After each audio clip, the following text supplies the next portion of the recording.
안녕하세요. S버프입니다. 프로토 승부식 이번 주말 79회차 대상 경기들 중에서 K리그 1 2경기, 2 2경기인데요. 이 승무패 대상에서 제외된 경기들입니다. 그리고 K리그 2 2경기는 월요일 날 경기 일정이 잡혀있기 때문에 월요일 날 80회차가 발매가 되면 그때 올려드리도록 하겠습니다. 먼저 K리그 1에서 제주와 대구 그리고 강원과 광주의 경기가 있고요. K리그 2 청주와 안양, 경남과 안산의 경기입니다. 먼저 제주와 대구의 경기인데 두 팀 최근 조금 흔들리고 있는 상황입니다. 뭐 통산 전적은 제주가 앞서 있는데 최근에는 대구가 조금 근소하게 더 많이 승리를 챙겼죠. 먼저 홈팀 제주입니다. 지난 전북 원정에서 뭐 수비적으로 안 나서고 자기 경기 스타일 고수하면서 굉장히 잘 싸웠습니다. 잘 싸웠는데 아쉽게 0대2로 패했죠. 이 서진수와 유리 조나탄 헤이스 이 쓰리톱 굉장히 위협적이었고, 보통 윙포드로 뛰는 김승섭도 이 사이드백으로 배치를 하면서 굉장히 측면 공략에 공을 들였어요. 중앙에서 김봉수 그리고 우측면에서 안태현이 뭐 이창민과 안현범의 공백을, 이창민은 이제 군복무를 떠났고 안현범은 대표팀 경기에서 부상을 당했죠. 이 선수들이 예상 외로 이 주축 선수들의 공백을 잘 메워주고 있습니다. 근데 경기 초반에 이 상대 크로스를 걷어내려던 임채민 선수의 자책골 불운으로 끌려갔고, 경기 내용적으로는 제주가 더 앞서갔습니다. 전북보다. 이 측면 전개까지는 되게 좋았는데 이 크로스를 이 상대 이 정태욱이라는 장신 수비수가 있기도 했고, 이 전북의 수비 라인이 좀 견고했습니다, 이날. 그래서 제주가 골을 못 넣었던 거는 제주가 못한 부분보다는 이 전북의 수비가 굉장히 견고했다. 그리고 뭐 서진수 선수의 헤딩 슈팅이 골대를 맞는 부분도 있었고, 그 전북의 골키퍼 김정우 선수가 기록지에 기록된 선방만 8개일 정도로 굉장히 슈퍼세이브를 많이 펼쳤죠. 구자철 안현범 이번 주까지는 아마 출전이 힘들다라는 보도가 좀 있었고요. 제주 경기력은 유지가 되고 있는데 아쉽게도 이 골 결정력이 좀 기대치만큼 올라오지 않고 있습니다. 원정팀 대구는 수원 삼성과의 홈경기에서 자책골 불운에 시달리면서 1대1 무승부를 기록을 했습니다. 에드가가 빠져있는 만큼 세징야를 향해서 이 뒤 후방에서 긴 롱패스 전개로 역습 위주의 공격을 펼쳤고, 바셀루스와 세징야 이 고재현 이 세 선수의 공격 콤비는 굉장히 좋았습니다. 위협적이고, 이 조진우 센터백 조진우의 불운한 자책골을 걷어내려고 하다가 이 공의 궤적이 이 무릎 정강이 이상한 데 맞고 이 자책골로 연결이 됐죠. 좀 아쉬웠던 상황이었고, 이 대구의 이 자꾸 빠른 이 속도감 있는 선수들의 역습 이 전개가 굉장히 날카롭긴 했는데, 확실히 에드가가 최전방에서 버텨주냐 아니냐 이 차이가, 무게감에서 차이가 확실히 드러났습니다. 이 종료 직전에 문전을 쇄도하면서 이 세징야가 그나마 동점골을 성공을 시켰죠.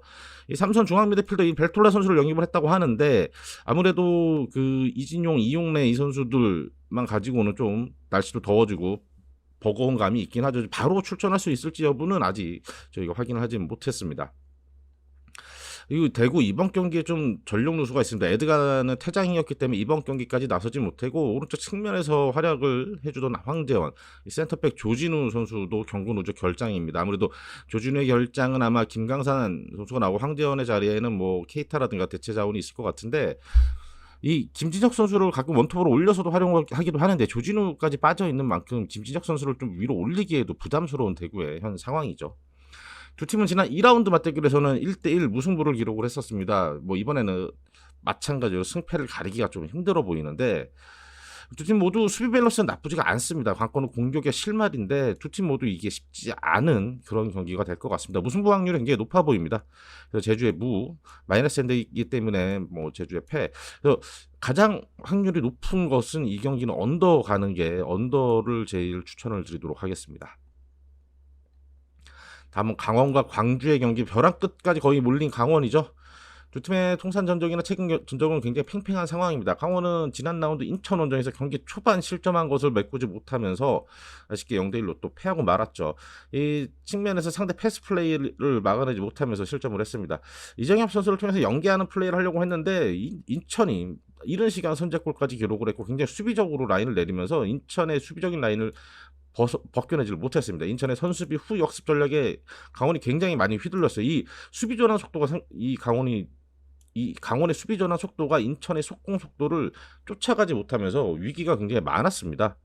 이 알리바예프나 갈레고 이런 공격적인 선수들을 후반 투입하면서 공격의 짜임새를 높이려고 했는데 내려선 인천의 수비벽을 넘어설 수가 없었던 강원이었죠. 외국인 선수 뭐 투치 같은 센터백도 왔고 공격수도 그 보강을 했는데 이 팀에 녹아들려면 아무래도 시간이 조금은 필요할 겁니다. 원정팀 광주입니다. 울산 상대로 정말로 잘 싸웠는데 아쉽게 0대1로 패하고 말았죠. 뭐 평상시에 광주답지 않게 도전적인 운영보다는 조금 안정적인 운영, 어떻게 보면 약간 플랜 B를 들고 나왔던 광주였죠. 울산의 강한 압박을 벗겨내면서 공격 전개를 시도를 했는데 아무래도 여러 차례 패스를 거쳐서 나가다 보니까 이 공격의 속도가 조금 느려진 감이 있었습니다. 수비적인 운영을 펼치긴 했는데 이 광주 수비 지역 골문 근처에서 좁은 공간에서 상대 개인 기량에 뭐 원투 주고 나가든가 드리블 돌파라든가 좀 광주가 수비하는데 수비적으로 운영을 했음에도 수비하는데 어려움이 많았죠. 결국 코너킥 상황에서 실점을 했는데 이거는 내주지 않아도 될 실점이었는데 이준 골키퍼가 이 골문을 비우고 나오면서 제대로 된 클리어를 하지 못했습니다. 아마 이준 키퍼의 조금 아쉬웠던 판단 미스가 아닐까 싶은데 이 상황만 제외한다면 이준 골키퍼가 이날 경기 굉장히 많은 선방을 보여줬었죠. 후반 이 알사니도 투입을 하면서 공격적으로 시도를 했는데 이 조현우 골키퍼의 슈퍼세이브에 막히면서 아쉽게 패배를 기록하고 말았습니다. 이 두 팀은 뭐 경기력은 굉장히 좋았던 광주입니다. 새로운 외국인 공격수 약간 윙포드 스타일이던데요. 뭐 이 선수 조지아 출신인데 이 선수도 출전이 어느 정도 가능한 상황이라고 판단이 되고 있습니다. 두 팀은 앞선 8라운드에서 강원이 정말로 엄청난 수비 축구를 펼치면서 0대0 무승부로 끝났는데 아무래도 이번 경기는 좀 상황이 다를 것 같습니다. 강원이 최용수 감독 시절과는 다르게 스타일을 좀 바꿨습니다. 이렇게 뒤로 물러서서 웅크리고 있지는 않습니다. 다만 인천 원정에서도 인천의 속공에 굉장히 고전했고 역습 수비의 불안 요소를 많이 보였던 강원이죠. 이 광주의 저돌적인 돌격 축구에 강원이 굉장히 고전하고 혼쭐날 경기로 예상이 되고 있습니다. 이 경기 강원의 패, 제 생각에는 핸디패 광주가 2골차 이상의 승리 가능성도 높아 보이고 이 경기 오버 광주가 지난 대구 원정에서 보여줬던 그런 아주 파상 공세를 펼칠 가능성이 굉장히 높아 보입니다. 다음 K리그2 충북 청주와 안양인데 휘청인 안양이 청주 원정에서 반등할 수 있을지 한번 살펴보시죠. 청주는 지난 주말 성남과 0대0으로 비기면서 최근 4경기 2승 2무 흐름이 나쁘지가 않습니다. 뭐 최근 2경기 연속 무승부긴 했지만 뭐 홍원진과 피터, 이 장혁진 산미들이 중원에서 안정하면 괜찮습니다. 이 홍원진 선수가 수비력인 역량도 괜찮고 이 장혁진 선수는 이 경험이 많은 선수죠. 이 운영을 통해서 박스 안까지 잘 만들어냈는데 이날 조르지 선수가 컨디션이 좀 이렇게 좋지 않아 보였습니다. 성남 수비수들의 뭐 전담 마크도 있었겠지만 이 조르지 선수가 조금 아쉬운 모습을 보였죠. 이 박스 안에서 제공권 싸움 밀리면서 위기가 좀 생기기도 했는데 이 박대한 골키퍼가 선방 능력을 보이면서 이 무실점 경기를 펼칠 수가 있었죠. 이 충북 청주는 조르지가 부진할 경우에 골을 넣어줄 선수의 부재가 좀 아쉬운 상황입니다. 수비적인 운영은 성공적인데 이 조르지가 흔들릴 경우에 대안이 없는 충북 청주죠. 안양은 지난 주말 홈에서 이 경남에게 무려 2대4로 크게 패하고 말았죠. U22 카드를 2장을 다 선발 공격적인 선수들을 배치를 했었지만 효과가 별로 없었습니다. 강한 압박과 공격적인 운영을 했지만 이 중앙 수비수들이 미스가 나왔었죠. 이 경기 끝난 후 안양 감독도 지적을 했었고 단순한 크로스에 의한 헤딩하는 패턴에 특히 그 글레이손을 2차례나 다 프리하게 헤딩을 내주면서 이 센터백들이 판단 미스로 전반에만 3실점을 했죠. 코너킥 상황에서도 실점을 했고 그리고 그 박성수 골키퍼가 아직 그 정상 컨디션이 아닌지 김태형 골키퍼가 나오는데 골키퍼 포지션에서도 조금은 아쉬움이 있었습니다. 특히 그 마지막 4번째 실점 같은 경우는 이 공격 전개와 경기 운영은 굉장히 수준이 높았던 안양인데 이 골 결정력이 좀 아쉬웠어요. 이날 찬스가 후반 굉장히 많았는데 상대 수비 블럭에도 많이 걸리고 좀 골문을 향하지 못하는 슈팅들이 좀 있었죠. 새로운 외국인 공격수 그 브란당 선수의 합류 시점이 뭐 보도를 통해서 보면은 아직 취업 비자가 안 나와서 선수 등록을 못했다고 하는데 이 선수가 빨리 합류해야 이 공격 골 결정력이 조금 더 높아질 것 같습니다. 수준 높은 축구를 펼치긴 했지만 이 센터백들의 미스로 아쉬웠죠. 두 팀은 지난 10라운드 맞대결에서 안양이 1대0으로 승리를 홈에서 거뒀었는데 충북 청주가 이 지난 10라운드 안양전을 기점으로 경기 스타일을 수비적으로 변모를 했던 그 시점입니다. 그래서 그때 당시에 청주가 굉장히 수비적으로 운영을 하긴 했지만 안양이 이게 한 골 박재용 선수의 그 헤딩골로 다이빙 헤딩골로 1대0으로 승리를 거뒀었죠. 이번에도 마찬가지로 경기 결과는 안양 쪽으로 많이 기울 것 같습니다. 이 안양이 경남 상대로 흔들리긴 했지만 경기력은 확실히 수준이 굉장히 높습니다. 이 중원에서 안드리고 선수의 운영이라든가 굉장히 좋은 축구를 선보이고 있기 때문에 청주의 수비적인 운영을 충분히 벗겨내면서 이 안양이 부진을 털어낼 수 있는 경기로 예상이 됩니다. 이 경기 저희는 청주의 패. 그렇다고 청주가 굉장히 수비적으로 내려설 라인을 내릴 것이기 때문에 많은 골이 나오지는 않을 것 같아요. 뭐 한 골차 승부, 언더 이렇게 추천을 드리겠습니다. 마지막 경기 경남과 안산의 경기인데 두 팀 분위기 차이가 굉장히 크죠. 경남은 연승의 상승세고 안산은 전임 감독이 구속 위기에 놓여 있는 그런 상황입니다. 경남이 전적에서 통산 전적은 조금 앞서 있는데 최근에는 좀 팽팽했죠.